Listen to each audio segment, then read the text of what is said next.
We got a lot of AI news to cover this week. First, we'll talk about some new announcements about NotebookLM, and then we need to talk about this showdown between OpenAI and Anthropic because things are really heating up, and I've never seen the big AI companies act like this before. OpenAI reset its usage limits, Anthropic then reset theirs, OpenAI removed their 5-hour limit, but Anthropic extended Fable 5 again. It's been kind of crazy. It's like a bidding war, except the prize is you. I'll break down what all of this means for you, all those NotebookLM updates, and we'll also talk about the launch of OpenAI's first hardware product, along with a lot of other news. My name is Paul J. Lipsky. Every week I release an AI news recap just like this one, where I talk about the news that non-technical people actually care about. So if that's what you're looking for, make sure to subscribe. And now let's get to the breaking news. Let's start with that breaking news from Google. NotebookLM, one of my favorite AI tools ever, is now no more. That's because it is being renamed to Gemini Notebook. Now, before anyone panics, nothing is being taken away. Google says that Notebook or Gemini Notebook will stay a standalone product and it's going to continue to focus on being a great place to do research and organizing topics.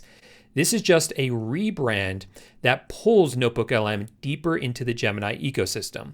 Along with a new name, they've also announced that it will be available in more places.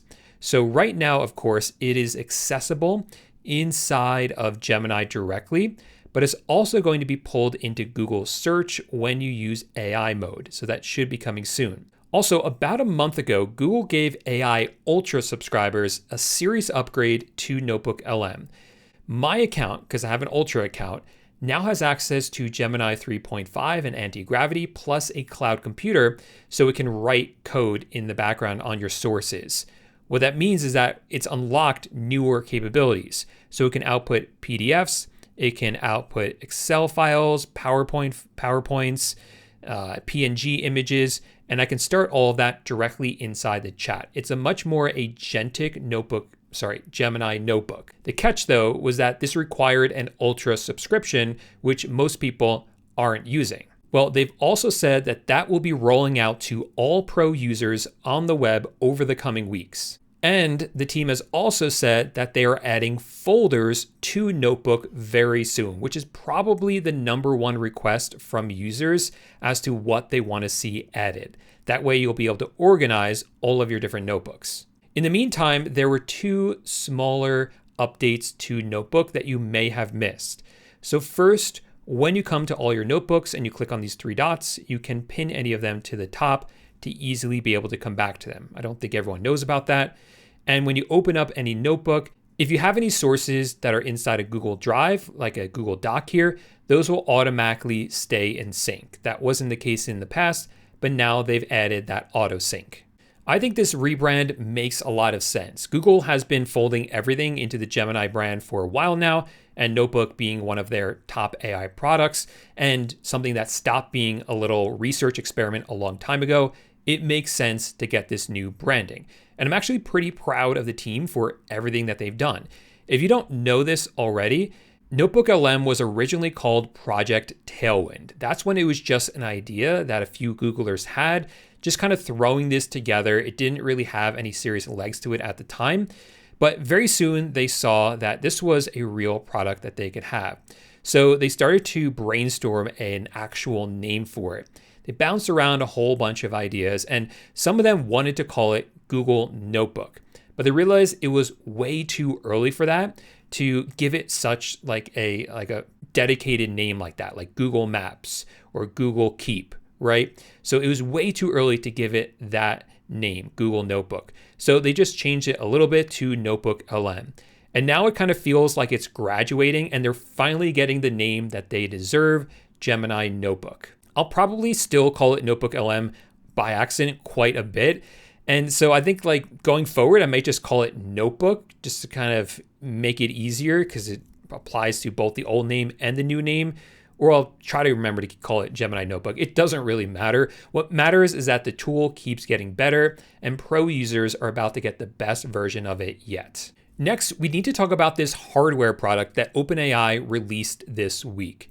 This week, OpenAI started selling Ready for this? The KBD 1.0, where's the name of it? KBD, well, whatever. The short name for it is the Codex Micro. It's a physical keyboard device they built with a company called Work Louder. So it's this small pad. Let me see if I can find a better image of it. Here we go. It's this small pad that sits on your desk with these buttons and this joystick and this little knob here. And you can map each of these keys to your AI workflow on Codex. The buttons can kick off different tasks and you can flip between your pinned chats, that kind of thing. What makes it kind of cool is that these buttons will light up different colors if your Codex agents need certain attention. So like when it starts a task, when a task is running, when it needs you to approve something, they'll all turn different colors, which is pretty cool. It was marketed as a tool for Codex power users, but it seems like you may be able to use it with ChatGPT Work. I'm not certain of that though. Regardless, it had very limited stock and is now out of stock. And I don't think it's really all that necessary. It's really more of a gimmick. But I think the interesting thing is that OpenAI is finally releasing a physical hardware product for the first time. Even if this particular gadget isn't for you, it tells you where they think things are going. AI in the real world. We know that they're working on a more mainstream product that will be more of a smart speaker, but there aren't many details on that. In the meantime, if you want an AI gadget that is available already and is actually very useful, you may want to check out the sponsor of today's video. If you follow AI news like I do, you know how quickly useful information starts piling up. So what if you had a notebook that could capture it, organize it, and help you turn it into action? Today's video is sponsored by the iFLYTEK AINOTE 2 AI Notebook. Let's start with a meeting. As people speak, the AINOTE 2 transcribes a conversation in real time across 18 supported languages, identifies different speakers, and can instantly translate across 14 languages. When the meeting ends, GPT-5 turns the transcript into a structured summary with action items. Then I can tap AI on the left toolbar to open AI Aid.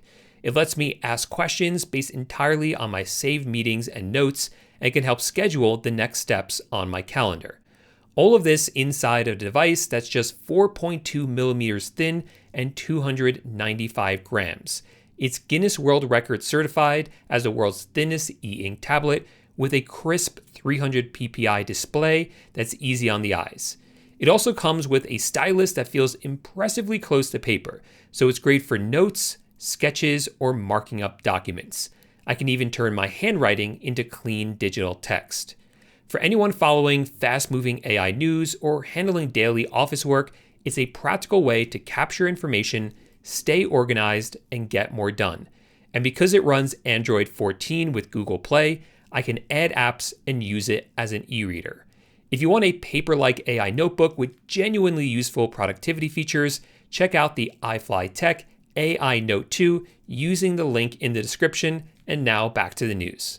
Okay, besides all the updates to Gemini Notebook, Google has also been quietly stacking up updates all week to their other AI products, so let's run through those. First, Gemini Spark. If you're not familiar with Spark, it's Google's personal AI agent. It works in the cloud, so it can work 24/7. You don't need a computer on. It just kind of gets things done for you across the entire Google ecosystem.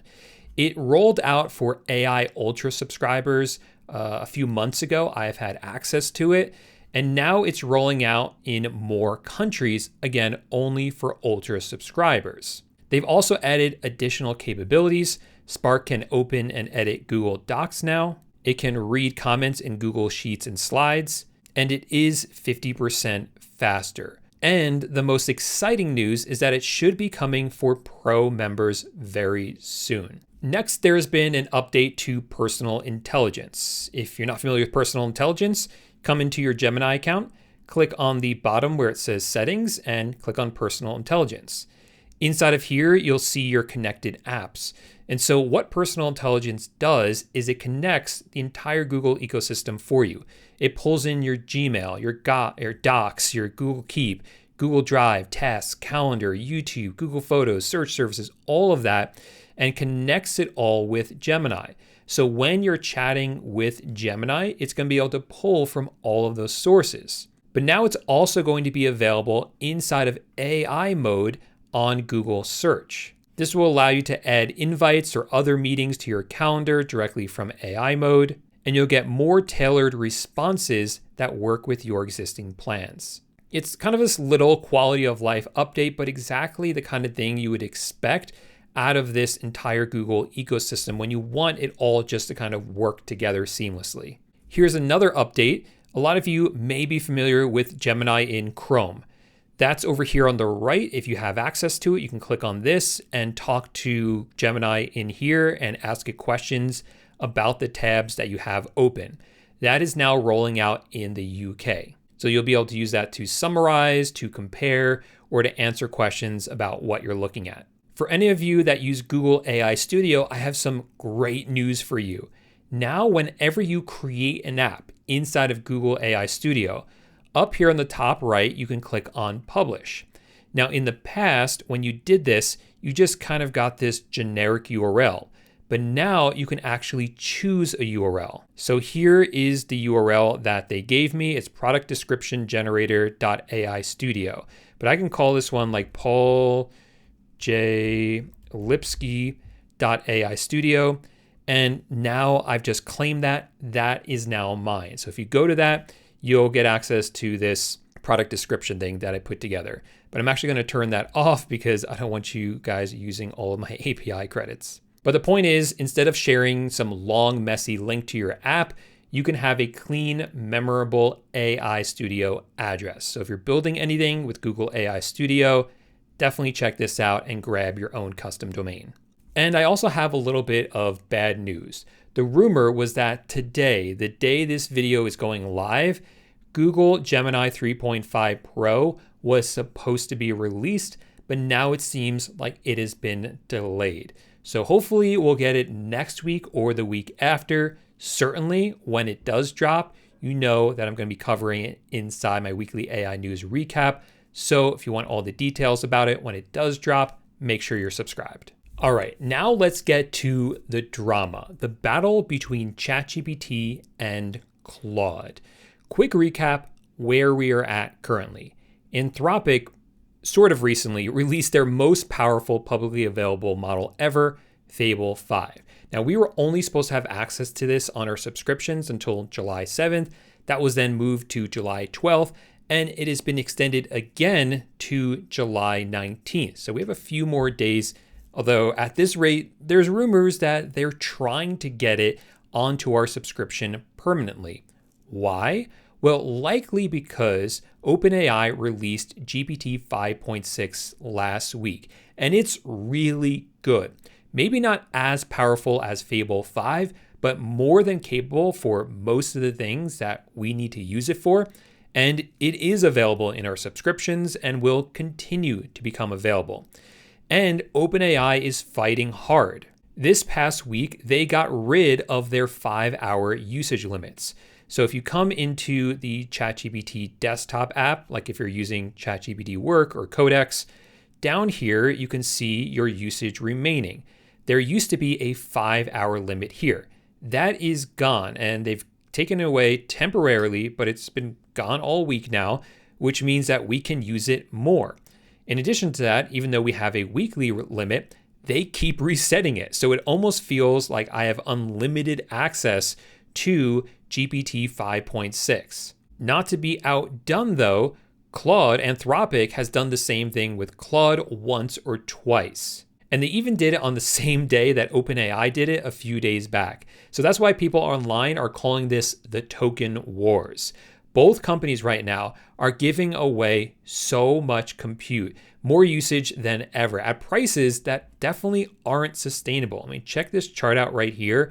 The true cost of one of these subscriptions, that's how much we are paying, and that's how much usage we actually get access to. So this cannot go on forever. At some point, the prices are going to go up, the resets are going to stop, and the limits will come back. So the smart move isn't picking, should I go with OpenAI? Should I go with Anthropic? It's really just picking one or both of them if you want, and using them as much as you can while this window remains open. And to be honest, this whole ChatGPT versus Claude debate almost really doesn't matter. Across the board, these new rollouts we've seen over the past month have seriously accelerated what we can do with AI. The productivity boost I've gotten over the past week is really felt and has been kind of insane. If you think back to December and January, during that time, we saw this significant leap in what AI could do. But that leap was really for coders and developers. It did trickle down to the rest of us, but this time, what we're seeing over the past few weeks, it feels a lot different. It really feels like this is a significant jump for non-technical people. First, because the AI models have gotten so good and so good at knowledge work. I now trust them more than ever with more of my workflows. Combine that with the tools that are now available to us. Claude Cowork and ChatGPT Work are better than ever, and they now run in the cloud. So that means you can fully access them from your phone. And that's what I've been doing. I have been delegating tasks to my AI assistants in a way I never could before. And now I do it all from my phone. When I get back to my computer, so much more of my work is done. It has really been incredible. And the leap in capabilities from only a couple of weeks ago is quite remarkable. I am already planning a video where I'm going to be showing you some of those workflows and the incredible things I've been able to automate with the new models and tools. But if there's any specific workflows that you want me to showcase in that video, please let me know in the comment section down below, because I'm making the video for you. I want it to actually help you because you need to be taking advantage of this. I think now more than ever, it is clear that if you're not using AI, you will get left behind. And I'm not the only one who feels that way. George Lucas came out this week and declared that AI is the future of filmmaking, and he urged Hollywood to embrace it. He says it's inevitable, and I agree with him. I don't know much about the film industry, but I see what it's doing for knowledge workers and for coding. It is inevitable. And that's where I want to leave things this week. If you enjoyed this recap, do me a quick favor, hit that like button and subscribe if you want a breakdown like this every single week, especially with rumors that 3.5 Pro are coming hopefully soon. I'll definitely be making a video about it as soon as it drops, so you do want to be subscribed for that. Otherwise, thanks so much for watching, and I'll see you in the next video. Bye for now.